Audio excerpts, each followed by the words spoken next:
2023 Honda CR-V First Drive Review, the once and future king?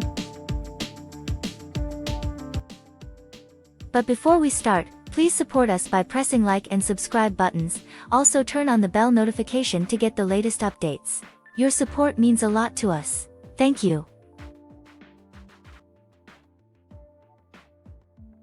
I love a good spreadsheet. Whether this stems from my basic inability to do math problems in my head or my conviction that data makes complex subjects easier to understand, I'm not sure. But lining up figures in neat rows and columns, with pre-programmed formulas doing the algorithmic heavy lifting, is my security blanket. When it comes to analyzing the compact SUV/crossover market, I actually don't know how anyone comes to a conclusion without a spreadsheet.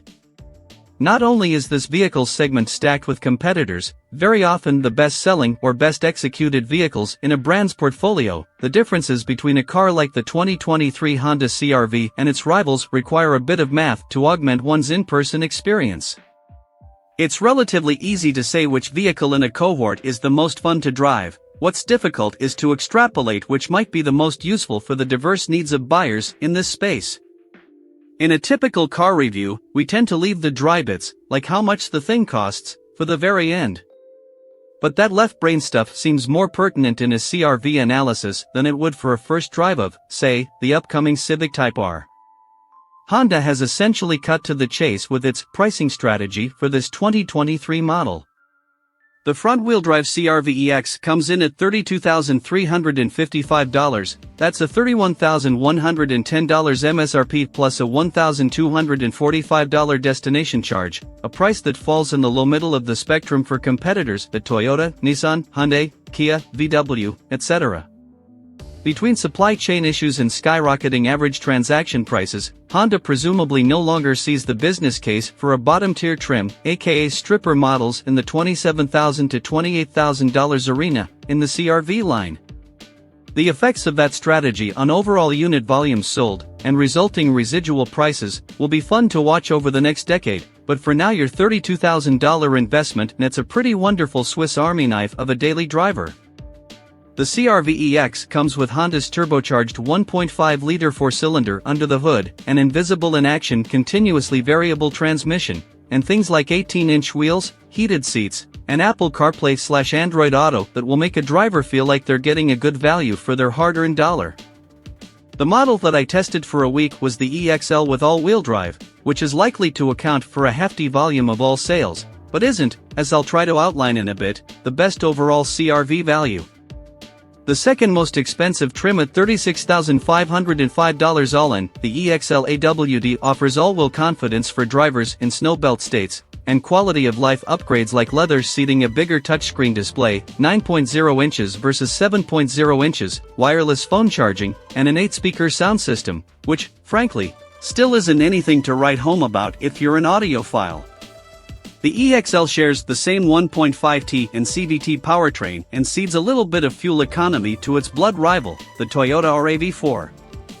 The Honda nets 27 miles per gallon in the city, 32 highway, and 29 combined in this configuration, while Toyota's naturally aspirated 2.4-liter is good for 27 city, 34 highway, and 30 combined while turning all four wheels.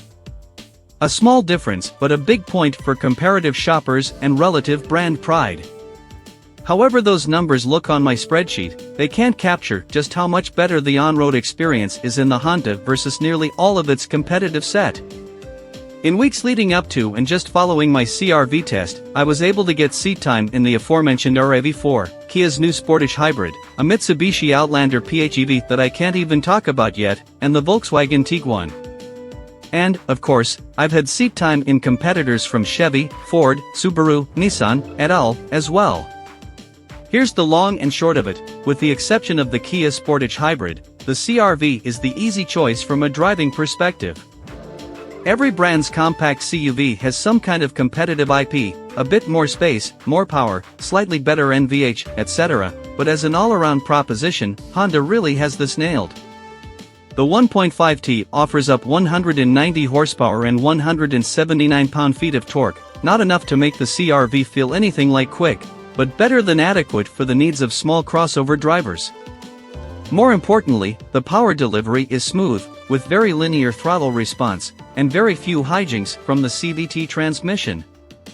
In stoplight to stoplight driving, the easy power and quick throttle tip-in actually belies the torque output figure, though, to be fair, when I needed to get up to highway speeds the limitation of this small engine became more evident. Honda's upcoming CR-V hybrid model, with 204 horsepower and 247 critical torques, should solve that problem nicely.